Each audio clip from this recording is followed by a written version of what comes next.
शिक्षक अभिभावक संघ के बारे में अध्ययन करेंगे। यह आपकी यूनिट 2 का लास्ट टॉपिक है। इसमें शिक्षक अभिभावक संघ और विद्यालय प्रबंधन समिति के बारे में, उसके उद्देश्य, उसके कार्य, उसकी आवश्यकताएं, उसकी कार्यविधि, उसके संचालन, उसके असफलता के कारण, उसकी सफलता के उपाय, ये सारी चीजें आज हम विस्तृत में अध्ययन करेंगे। शिक्षा की गुणवत्ता में अभिभावक और शिक्षकों की महत्वपूर्ण भूमिका है। यदि सभी अध्यापक, अभिभावक और भारत के सभी शिक्षक एक साथ मिलकर इस ओर ध्यान दें तो इसकी कोई दो राय नहीं कि यह मिलन अच्छी शिक्षा के विकास में महत्वपूर्ण कदम सिद्ध होगा। कहने का तात्पर्य है कि शिक्षा की गुणवत्ता को बढ़ाने के लिए अभिभावक और शिक्षक दोनों एक साथ मिलकर कार्य करें तो इसकी गुणवत्ता को निश्चित रूप से सिद्ध किया जा सकता है। बालक 1/4 शिक्षा शिक्षकों से और 1/4 स्वयं से तथा आधी अपने माता पिता या अभिभावक से सीखता है। इस दृष्टि से शिक्षा और उसकी गुणवत्ता के विकास में अभिभावक का सहयोग लेना अत्यंत महत्वपूर्ण है ना। यदि स्थिति विद्यालयों में शिक्षक अभिभावक संघ की स्थापना के महत्व को प्रतिपादित करती है। अभिभावक शिक्षक संघ अभिभावकों और शिक्षकों के परस्पर सटीक लाने के लिए महत्वपूर्ण भूमिका निर्वाह कर सकती है। इसकी सूचना विद्यालय एवं सामुदायिक सहयोग से भी अत्यधिक महत्वपूर्ण है। यह संघ प्रभावी संचालन पर निर्भर करता है। इस संघ की नियमित बैठकें, जहां अभिभावकों को अपने बालक तथा समुदाय के बालकों की शैक्षिक समस्याओं को निकट से जानने और उन्हें समझने का अवसर मिलता है, वहीं विद्यालय के सभी विद्यार्थियों की पारिवारिक, सामाजिक, आर्थिक, वैयक्तिक समस्याओं तथा विद्यालय से समुदाय की अपेक्षा का ज्ञान होता है। ये एक दूसरे को समझने और सहयोग में समस्याओं के समाधान करने में अभिभावक शिक्षक को समझे, शिक्षक अभिभावक को समझे, उनके समाधान के लिए अवसर मिलता है। वे देश जहाँ सामुदायिक विद्यालय हैं, वहाँ अभिभावक शिक्षक संघ के प्रभावी सहज ही आंकलन हो सकता है। पश्चिम जगत में मातृ क्लब के विकास में अभिभावक संघ की महत्वपूर्ण उपलब्धि का उदाहरण दिया है। विद्यालय द्वारा शिक्षकों के माध्यम से छात्रों के लिए प्रयत्नों की अभिभावकों द्वारा प्रशंसा तथा समुदाय से मिले प्रशंसा और मान्यता से शिक्षकों को प्रेरणा मिलती है, जिससे वे द्विगुणित उत्साह से शिक्षकों के शैक्षिक विकास में लग जाते हैं। शिक्षक अभिभावक सहयोग बालकों के बारे में समझ और परस्पर विश्वास को भी बढ़ावा देता है, जो विद्यार्थी के शैक्षिक विकास की दृष्टि से अत्यंत महत्वपूर्ण है। शिक्षक अभिभावक संघ जहां मिलकर कार्य करते हैं, वे क्षेत्र हैं गृह कार्य, मध्याह्न भोजन, छात्र अनुशासन समस्याएं, किशोरों की समस्याएं, नैतिक तथा धार्मिक शिक्षा, पाठ्य सहगामी क्रियाएं, विद्यालय विकास परियोजना, विद्यालय सुधार परियोजना, आर्थिक दृष्टि से विषम छात्रों की शुल्क, वस्त्र और भोजन संबंधी व्यवस्था।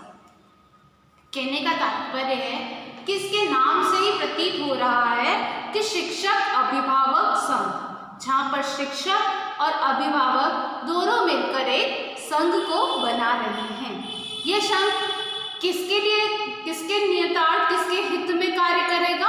छात्र के हित में। अब छात्र के हित में जो ये कार्य करता है, उससे इसका उद्देश्य क्या हुआ? शिक्षा में गुणवत्ता बढ़ाना। इट मीन्स शैक्षिक गुणवत्ता को बढ़ाना इसका मुख्य उद्देश्य है।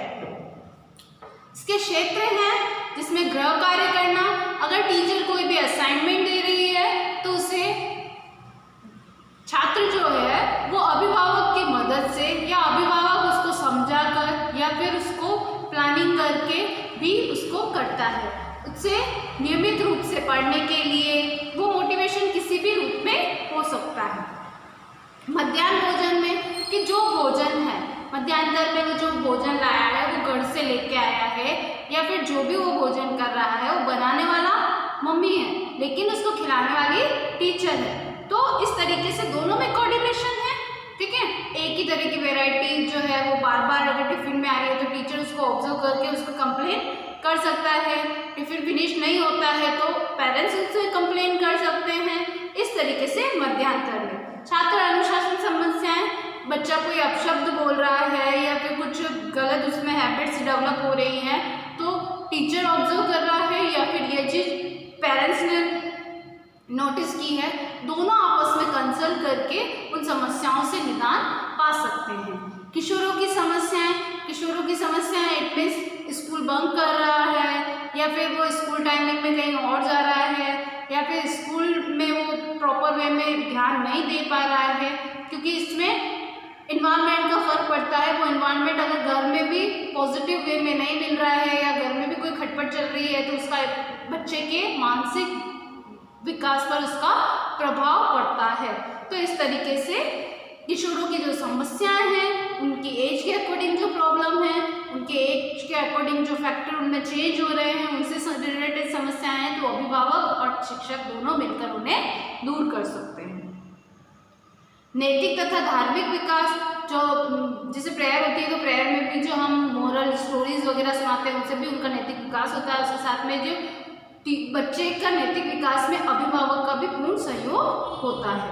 को करिकुलम एक्टिविटीज़ होती हैं उनसे उनका ओवरऑल डेवलपमेंट हो रहा है, क्योंकि ये शैक्षिक भी होती हैं और सशैक्षिक भी होती हैं, शिक्षा के साथ साथ में भी होती हैं, तो इससे उनका विकास होना संभव है जिसमें दोनों का कोऑपरेशन आवश्यक है। फिर है विद्यालय विकास की जो परियोजनाएं चल रही हैं उनके विकास में दोनों का समर्थन मिलना आवश्यक है। विद्यालय सुधार परियोजनाएं, विद्यालय को सुधारने के लिए जो योजनाएं चल रही हैं उनमें कोऑपरेट कौन करेगा? अभिभावक भी जब कोऑपरेट करेंगे तो वो शिक्षक के लिए गुणवत्ता को बढ़ाने की सार्थक होंगी। आर्थिक दृष्टि से विषम, छात्रों की शुल्क, वस्त्र, भोजन की आदि की व्यवस्था। इसमें जैसे कोई बच्चा कैपेबल नहीं है तो उसको स्कूल से ही एसेसरी जो है प्रोवाइड की जाती है, यूनिफॉर्म प्रोवाइड कराई जाती है, बुक्स जो है आजकल 8-10 तक फ्री दी जा रही हैं। तो ये सारी सुविधाएं जो हैं वो इकोनॉमिकल कंडीशन को देखते हुए उनकी आर्थिक विषमताओं को दूर करने के लिए स्कॉलरशिप है, ये सारी योजनाएं जो हैं वो छात्र के हित में होती हैं और ये योजनाओं से अभिभावक भी प्रभावित होते हैं और उनकी रुचि शिक्षा की ओर उसकी गुणवत्ता को बढ़ाने में सहयोग मिलता है। अब है शिक्षक अभिभावक संघ के उद्देश्य। छात्रों के सर्वांगीण विकास एवं शैक्षिक योजनाओं के क्रियान्वयन में अभिभावक का महत्वपूर्ण स्थान होता है। अभिभावक परिवार का मुखिया होने के कारण संपूर्ण क्रियाकलापों में अहम स्थान रखता है। बालकों के विद्यालय में समय पर उपस्थिति, विद्यालय में पूर्ण समय तक ठहराव मतलब पूरे समय तक विद्यालय में बने रहना एवं शिक्षा के प्रति बालकों के में रुचि उत्पन्न करना अभिभावकों का प्रमुख कार्य होता है। इसलिए इस कार्य को व्यवहारिक एवं सफल रूप प्राप्त करने के लिए अभिभावक संघ की स्थापना की गई। अभिभावक संघ के माध्यम से परिवार के मुखिया का विद्यालय से संबंध स्थापित किया गया है। इस प्रकार शिक्षक अभिभावक संघ के रूप में अग्रिम उद्देश्य हैं। शिक्षकों और छात्र के अभिभावक के मध्य परस्पर समझ का विकास करना। शिक्षक और अभिभावक जब एक दूसरे को अच्छे से समझते हैं, अगर जैसे नॉर्मल से कि कोई होमवर्क अगर टीचर ने डिलीवर किया है या होमवर्क जो है किसी बच्चे के डायरी में नोट करके स्कूल से घर भेजा है तो वो होमवर्क को पढ़ सके तो उसकी भाषा कैसे होनी चाहिए? सटीक होनी चाहिए। जो टीचर चाह रही है वो क्वालिटी जो है बच्चे को एक्सप्लेन करनी चाहिए जिससे अभिभावक उस चीज़ को इजी गोइंग समझ सके। कोई याद करने का जो पक्ष दिया है वो चीज़ें उसकी कॉपी में नोट डाउन होनी चाहिए, उसे लर्न होनी चाहिए और प्रॉपर वे में उसको एक्सप्लेन करना उसे आना चाहिए। न केवल इसमें सिर्फ सैद्धांतिक बातों को ध्यान दिया जाता है प्रायोगिक वर्ग में भी, जैसे को करिकुलम एक्टिविटीज़ में कोई प्रोजेक्ट दिया है या फिर कोई सब्जेक्ट रिलेटेड कोई प्रोजेक्ट दिया है, तो उस प्रोजेक्ट को बनाने के लिए उसकी रूपरेखा, उसकी प्लानिंग जो है वो टीचर बनाएगा, लेकिन उस रूपरेखा, उस प्लानिंग के अकॉर्डिंग जो है कार्य कौन कराएगा? अभिभावक कराएगा। तो दोनों में कोऑर्डिनेशन होना समझ में, टीचर किस रेफरेंस में किस बात को किस वे में कह रहा है, अभिभावक उसी बात को उसी वे में समझे। तो कम्युनिकेशन जो है वो एकदम सटीक होना चाहिए, है ना, फेस टू फेस होना चाहिए। मतलब तू पढ़ मैं आई, वो नहीं, मैं पढ़ूं तू सुन, वो भी नहीं, मैं बताऊं तुम करो, वो भी नहीं, है ना। सिर्फ फेस टू फेस होना चाहिए। Face to face in the sense आप जो प्लानिंग कर रहे हो वो इतनी क्लियर, इतनी ट्रांसलेशन वाली होनी चाहिए कि उसको देखकर, उसको पढ़कर भी समझा जा सके। शिक्षक अभिभावक के परस्पर विश्वास द्वारा विद्यालय का विकास करना, कि हम अगर किसी बच्चे का एडमिशन किसी स्कूल में भी करा रहे हैं तो हम उस स्कूल में क्या क्या फैसिलिटी है, उसका एनवायरनमेंट कैसा है, उसका शेड्यूल कैसा है, वो हमारे बजट के अंतर्गत आ रहा है या नहीं आ रहा है, कौन कौन सी फैसिलिटी दे रहा है, बच्चे में कौन कौन सी डेवलपमेंट इससे होंगे, बच्चे को कौन सी सोसाइटी मिलेगी, किस कैटेगरी के जो फैमिलीज हैं वो उसके अंतर्गत ज़्यादा बिलोंग कर रही है, तो बच्चा अच्छी सोसाइटी में जाएगा, अच्छे लक्षण प्राप्त करेगा। तो हम स्कूल का एनवायरनमेंट को इससे जोड़ सकते हैं। बालक के पारिवारिक स्तर को उच्च करना, पारिवारिक स्तर जो है उस स्तर को उच्च करना, मीन्स किसी स्कूल में पढ़ने से बच्चे का पारिवारिक स्तर उच्च नहीं हो जाएगा, लेकिन उस विद्यालय का प्रोडक्ट इस तरीके से निर्मित हो कि वो समाज कल्याण वाले कार्य करे, वो समाज के उत्थान के कार्य करे, वो समाज में सहयोग करे। तो समाज से कौन प्रभावित हो रहा है? व्यक्ति, और व्यक्ति से हर परिवार जो है प्रभावित होगा। परिवार के स्तर को ऊंचा उठाना इन द सेंस परिवार में एक सपोर्टिव बालक को तैयार करना, जो वो एक इकोनॉमिकल वे में कंडीशन में भी फिट हो और उसके मॉरल सपोर्ट में भी सहयोग प्रदान कर सके, चाहे वो नैतिक क्षेत्र हो, धार्मिक क्षेत्र हो, आध्यात्मिक क्षेत्र हो, सामाजिक क्षेत्र हो, सारे क्षेत्रों में वो अपने स्तर का और अपने परिवार का स्तर को ऊंचा उठा सके। विद्यालय के शैक्षिक स्तर को उन्नत करना, उसके शैक्षिक स्तर को, जैसे हम देखते हैं कि प्रधानाध्यापक के कक्ष में जो दूसरे बच्चों को मोटिवेट करने के लिए प्रधानाध्यापक कक्ष में जो है हम पिछले 5 सालों के जो है वो प्रथम आए विद्यार्थियों के कितने प्रतिशत रहे हैं, उसकी गुणवत्ता को हम प्रदर्शित करते हैं। इस तरीके से हम उसको उन्नत कर सकते हैं, उन्हें मोटिवेट कर सकते हैं। अभिभावकों में विद्यालय के कार्य के प्रति रुचि उत्पन्न करना, जैसे हम एनुअल रिपोर्ट बताते हैं कि हमारा ये रिजल्ट रहा, ये रहा, वो रहा, इसमें जो विद्यालय में जो भी अप डाउन हुए हैं उससे अभिभावकों को परिचित कराना। विद्यालय एवं घर को निकट संपर्क में लाना, जिससे विद्यालय और अभिभावक बालक के शिक्षण कुशलता पूर्वक योग्य दे सके। तो अभिभावक को घर को निकट तो नहीं लाया जा सकता, क्योंकि इस स्ट्रक्चर को खींच के उस स्ट्रक्चर के पास में तो नहीं लाया जा सकता, लेकिन उसकी जो संरचना की मूल इकाई है, इट मीन्स व्यक्ति, विद्यालय में जो व्यक्ति कार्यरत हैं वो परिवार के विद्यालय, क्योंकि हम विद्यालय में जो बच्चा आता है तो हम उसकी पारिवारिक स्थिति, उसकी आर्थिक स्थिति, उसकी सामाजिक स्थिति, जैसे हम सामाजिक स्थिति कैसे जानेंगे, कितने भाई बहन हैं इस विद्यालय में, कितने अध्ययनरत हैं, तो मतलब एक पूरा वो बन जाता है कि चलो इसने होमवर्क नहीं किया, चलो इसके हायर क्लास में इसका भाई पढ़ रहा है, उसको बुला के कंसल्ट कर लिया। तो इट मीन्स उसका स्ट्रक्चर हम पूरा जान सके, उसका फैमिली इन्वायरमेंट कैसा है, उसके फैमिली में कौन कौन है, ये सारी बातें भी हम पर्सनली उनकी इंफॉर्मेशन में लेते हैं। उसके साथ में ही उनके कॉन्टेक्ट नंबर लेके कि अगर इस स्कूल में रेगुलर 15 दिन से नहीं आ रहा तो हम इन्फॉर्म कर सकते हैं कि भाई ये 15 दिन से नहीं आ रहा है, उसकी अटेंडेंस लेके कि भाई ये तो आ रहा है लेकिन उसका भाई आ रहा है लेकिन वो नहीं आ रहा, तो हम उससे कारण जान सकते हैं। तो इस तरीके से एक दूसरे की निकटता को बढ़ाया जा सकता है। समुदाय, धर्म और घर में बालक के युवकों का कल्याण करने का विकास करना। समुदाय, धर्म और बालकों को युवकों के कल्याण के लिए विकास करना। युवकों का कल्याण कब होगा? जब समाज में इस तरीके के व्यक्ति का जो है निर्माण किया जाए, जो समाजोत्पादक कार्य करे, जो समाज के हित में कार्य करे, जो समाज की जो रीति रिवाज है, जो परंपराएं हैं, जो कस्टम हमारे हैं, जो रीति रिवाज जो हमारे हैं, उन रीति रिवाजों का एक पीढ़ी से दूसरे पीढ़ी में हस्तांतरण करना, उसको इस वे में करना कि हमारे रीति रिवाज, हमारी परंपराएं, हमारी आस्थाएं उसको एक प्रति बना रहे। आवश्यकता जो है उसके अनुरूप जो है हम समाज के में चेंजेस भी कर सकते हैं, क्योंकि एजुकेशन से सोशल चेंजेस करना पॉसिबल है।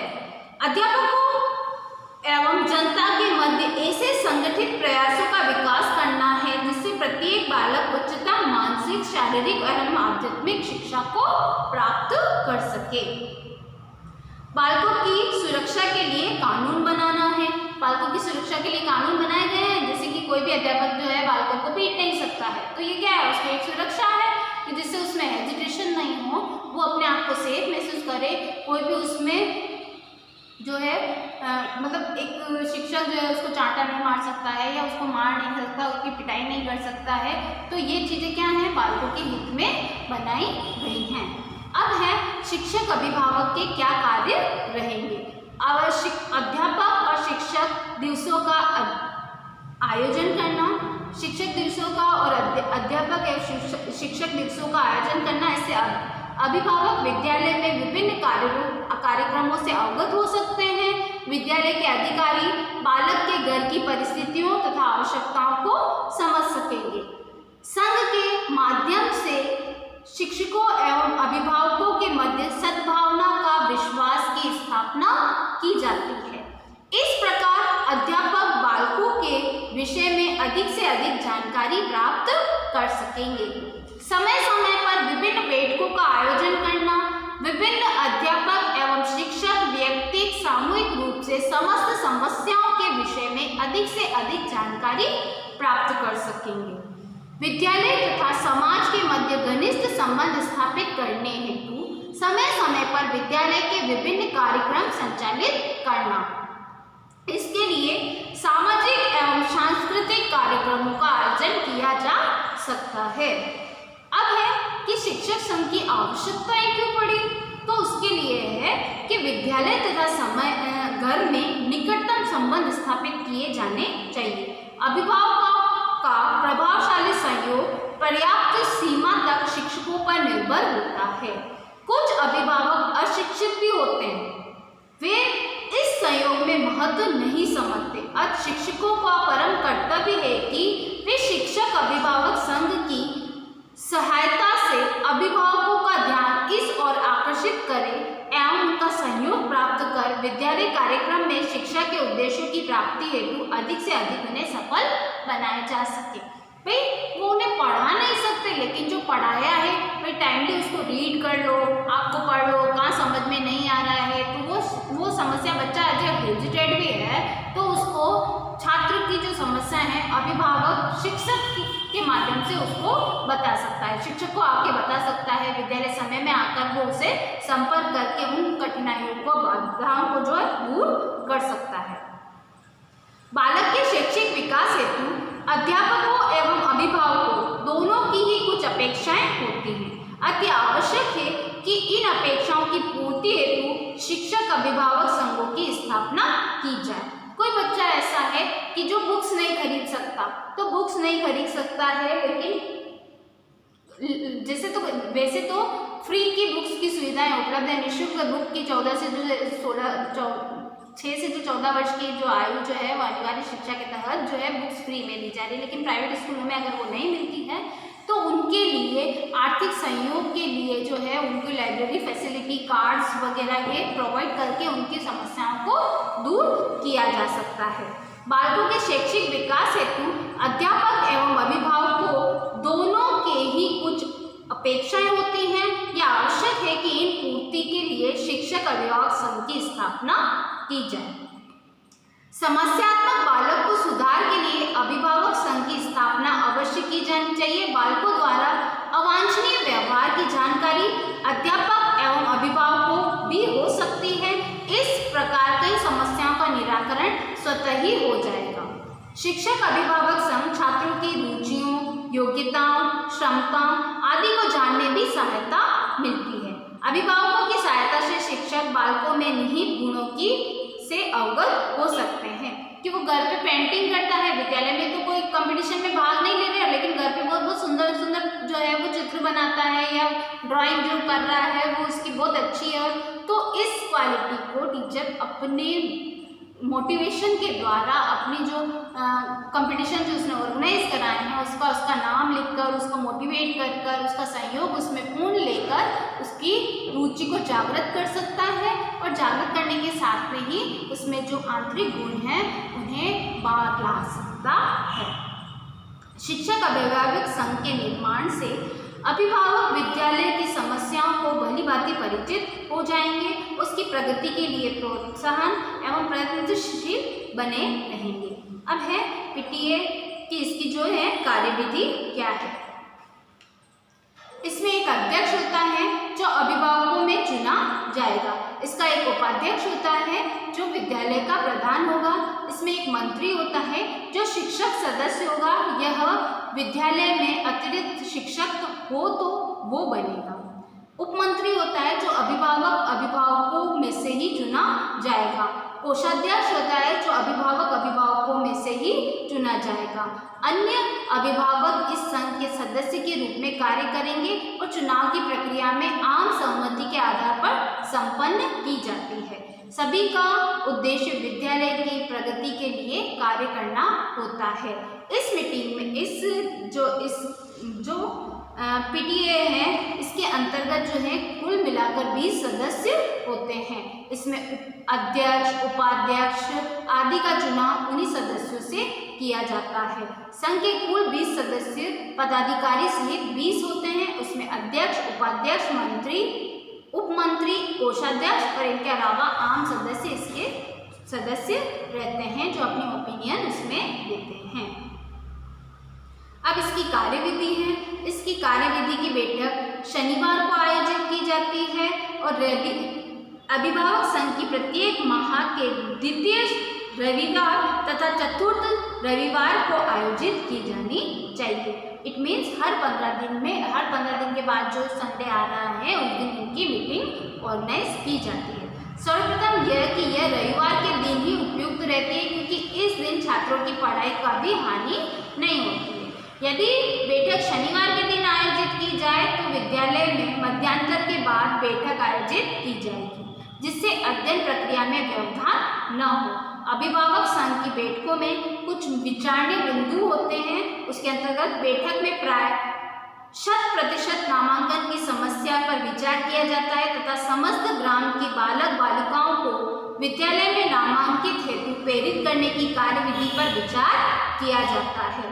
विद्यालय में उपस्थित छात्रों को पूरे समय रहने के लिए पीटीए की सदस्यों को प्रोत्साहित किया जाता है और वो इस तथ्य से अवगत कराया जाता है। विद्यालय में शिक्षण गुणवत्ता का विचार किया जाता है और छात्रों की उचित शिक्षा प्राप्त करने में अभिभावकों को किस प्रकार का सहयोग प्राप्त किया जाए इसके उपाय किए जाते हैं।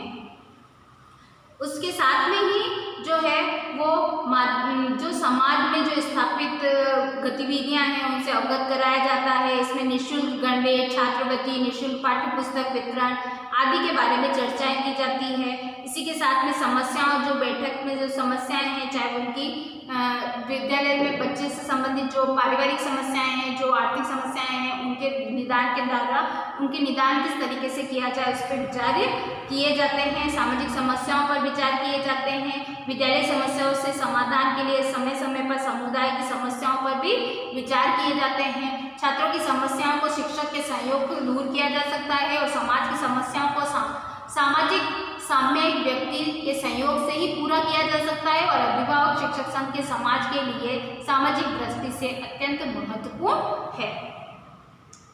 इसका संचालन जो है शिक्षकों को छात्रों के घर पर संपर्क करना, इसमें अभिभावकों के विद्यालय से संपर्क करना, शिक्षण कार्यक्रम में अभिभावक की सहभागिता को लेना, अभिभावक समूहों में शिक्षक सहभागिता को लेना, विभिन्न कौशलों के विकास में अभिभावक का सहयोग करना, विद्यालय उद्देश्य एवं प्रगति के संदर्भ में सूचना प्रदान करना, अभिभावक समूहों के शिक्षक सहभागिता को प्राप्त करना आदि कार्य जो हैं इसके अंतर्गत किए जाते हैं। इसके मुख्य असफलता के कारण है कि भारतीय विद्यालय में अभिभावक संघ प्राय अप्रभावी है। संपूर्ण भारत में अभिभावकों की विद्यालय शैक्षिक विकास में प्राय नगण्य भूमिका है। इस स्थिति में मूल कारण है कि शिक्षक अभिभावक संघ के प्रति प्रधानाध्यापक एवं शिक्षकों की अपेक्षाएं होती है। सरकारी नियंत्रण विद्यालयों में अभिभावकों की नगण्य भूमिका को समझता है। अभिभावकों की अशिक्षा, विद्यालय में अभिभावक संघ की अनियमित बैठकें और परस्पर विश्वास की कमी आदि इसके असफलता के कारण हैं। इसके साथ में ही एक एसएमसी आती है, स्कूल मैनेजमेंट कमेटी। इसका ये जो क्वेश्चन है वो एकदम इम्पोर्टेंट क्वेश्चन है और ये कमेटी जो है विद्यालय के हित में कार्य करती है और विद्यालय से संबंधी प्रबंधन की व्यवस्था जो है इसके अंतर्गत की जाती है। इसके अंतर्गत जो है आपको आपके प्रैक्टिकल एग्जाम में भी क्वेश्चन पूछे जाते हैं। विद्यालय प्रबंधन समिति की जो अवधारणा है वो कुछ पुरानी नहीं है, वो नई अवधारणा है जिसे 2000-2001 में सर्व शिक्षा अभियान के तहत प्रारंभ किया गया। इसकी अनुशंसा जो है 2001 से ही इसकी अनुशंसा जो है सर्व शिक्षा अभियान के तहत इसे प्रारंभ किया गया था। इसका उद्देश्य है प्रारंभिक शिक्षा में सुधार। प्रारंभिक शिक्षा मतलब कक्षा 1 से 8 की कक्षा जिसमें बच्चे की आयु कितनी होगी, 6 से 14 वर्ष के आयु के बच्चों की शिक्षा में जो है सुधार करना। इसका प्रावधान जो है वो RTE एक्ट 2009 की धारा 21 में अध्याय 4 में इसका उल्लेख है। 7 अध्याय हैं जिसमें से 4 अध्याय में इसका उल्लेख है। एसएमसी की समिति जो है वो 2 भागों में विभाजित है। एक है साधारण समिति और एक है कार्यकारिणी समिति। साधारण समिति में ऑल मेंबर होते हैं, जुलाई से मार्च तक की ये होती है। प्रति माह में इनकी एक बैठक की जाती है जिसमें अभिभावक और शिक्षक सदस्य जो होते हैं वो सीमित नहीं हुए। इसमें अभिभावक, जितने भी अभिभावक हैं वो इसके मेंबर हैं और जितने भी शिक्षक हैं वो इसके सदस्य होते हैं। कुल मिलाकर साधारण समिति जो है वो ओवरऑल जुलाई से मार्च महीने तक होती है। इसमें जून महीने में कोई बैठक नहीं होती है क्योंकि जून महीने में ग्रीष्मकालीन अवकाश होता है। अब है कार्यकारिणी समिति। इसमें 16 सदस्य होते हैं। 16 सदस्य में से 75% अभिभावक सदस्य होते हैं, तो मतलब 16 का 75% होगा 12 सदस्य। 12 सदस्य जो हैं वो कार्यकारिणी में अभिभावक परिषद से मिले। अभिभावक सदस्य जो होंगे उनमें से 12 सदस्यों की नियुक्ति की जाएगी। 4 सदस्य जो होंगे वो विद्यालय परिवार के होंगे, विद्यालय के जो सदस्य हैं वो उसके होंगे। तो कुल मिला के 12 और 4 16 इसमें कुल सदस्य हैं। अध्यक्ष जो है वो स्थानीय अभिभावक होता है जिसका चयन सभी के लोगों की सर्वसम्मति के आधार पर किया जाता है। कार्य बैठक की अध्यक्षता करना इसका कार्य है। बैठक की अध्यक्षता करना और जो भी प्रोसीजर जो है, जो भी प्रोसीडिंग हुई है उस दिन जो भी प्रस्ताव उसका रखा गया है उस प्रस्ताव से संबंधित अंतिम निर्णय देने का अधिकार जो है वो अध्यक्ष को होता है। उपाध्यक्ष भी स्थानीय अभिभावक में से ही होगा और अध्यक्ष की अनुपस्थिति में वो अध्यक्षता करता है। इसका कार्य मुख्य है कि अध्यक्ष की अनुपस्थिति है तो उसका कार्य है उस सभा की अध्यक्षता करना। उपाध्यक्ष का मुख्य कार्य यही होता है। फिर है सचिव होता है। इसमें सचिव जो होता है वो पदेन सदस्य होता है। पदेन सदस्य इन द सेंस शाला प्रधान इसका सचिव माना जाएगा और सभा की रूपरेखा को बनाना, उसका मुद्रित करना, सूचनाएं देना, उसका आयोजन करना, ये सारे कार्य जो हैं वो सचिव के इसके अंतर्गत आते हैं। फिर इसमें मनोनीत सदस्य होते हैं जो स्थानीय क्षेत्र के प्रमुख व्यक्ति होंगे, जैसे पार्षद है, MLA हैं या कोई भी इस समिति के में जो है 50% महिला अध्यापक को दिया जाएगा, है ना। क्योंकि महिला अध्यापक को इसलिए दिया जाता है कि महिला होने के नाते वो समस्याओं से अवगत जल्दी की कर लेती है और बालकों को समझाने के लिए या छोटी क्लासों में पढ़ाने के लिए स्पेशली मदर टीचर को नियुक्त किया जाता है क्योंकि वो उनकी भावनाओं को उनकी समझ सकती है, उनकी समस्याओं को आसानी से समझ सकती है। एक मेधावी विद्यालय का छात्र जो उस विद्यालय का सबसे उच्च कक्षा में अध्ययनरत होगा, एक छात्र भी इसमें होगा, उस छात्र इस समिति के अंतर्गत अध्यक्ष होगा, उपाध्यक्ष होगा, सचिव होंगे, मनोनीत सदस्य होंगे जो उस स्थानीय क्षेत्र के जो है प्रमुख व्यक्ति होंगे। उसमें से 50% जो है महिला अध्यापकों को इसमें दिया जाता है और एक मेधावी छात्र होता है जो उस विद्यालय के सबसे उच्च कक्षाओं में अध्ययनरत होता है ताकि उन विद्यालय की जो समस्याएं हैं उनके हित में वो बात कर सके। सभा प्रति माह में अमावस्या को की जाती है, प्रति माह में की जाती है और हर अमावस्या को की जाती है। यदि अमावस्या के दिन छुट्टी आ रही है तो यह एक दिन पहले या एक दिन बाद में रखी जाती है। इसकी कुल 11 मीटिंग, 8 से कम इसमें 8 मीटिंग होना अनिवार्य है और ज़्यादा से ज़्यादा इसमें 11 सभाएं की जाती हैं। इसमें जून महीने में कोई सभा नहीं की जाती है। आकस्मिक अवकाश होने पर एक दिन बाद, घोषित अवकाश होने पर एक दिन पूर्व इसमें की जा सकती है। सभा की सूचना, इसमें सभा की सूचना जो है वो सचिव के द्वारा दी जाती है क्योंकि सचिव जो है इसमें शाला प्रधान रखा जाता है। इसमें कोरम जो है, कोरम मतलब गण की पूर्ति, मतलब 16 सदस्यों में से कम 6 सदस्यों के द्वारा वो प्रस्ताव पारित होने पर ही वो कार्य किया जाएगा।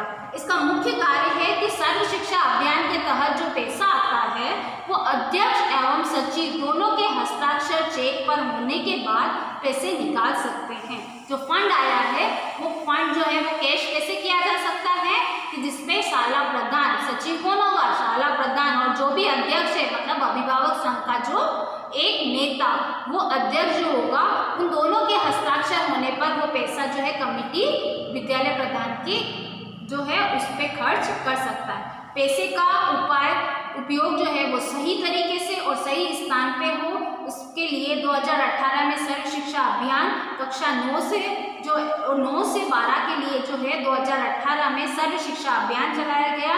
विद्यालय प्रबंधन समिति जो होती है उसमें 23 सदस्य होते हैं और विद्यालय प्रबंधन विकास समिति जो है 9 से 12 तक की कक्षाओं के लिए कार्य करती है, लेकिन विद्यालय प्रबंधन समिति जो है वो कक्षा 1 से 8 तक के लिए कार्य करती है।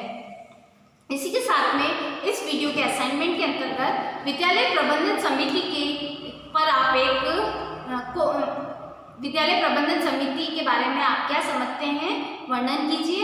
यह आपका लघुत्रात्मक प्रश्न है। आपका निबंधात्मक प्रश्न है शिक्षक अभिभावक संघ का वर्णन कीजिए। धन्यवाद।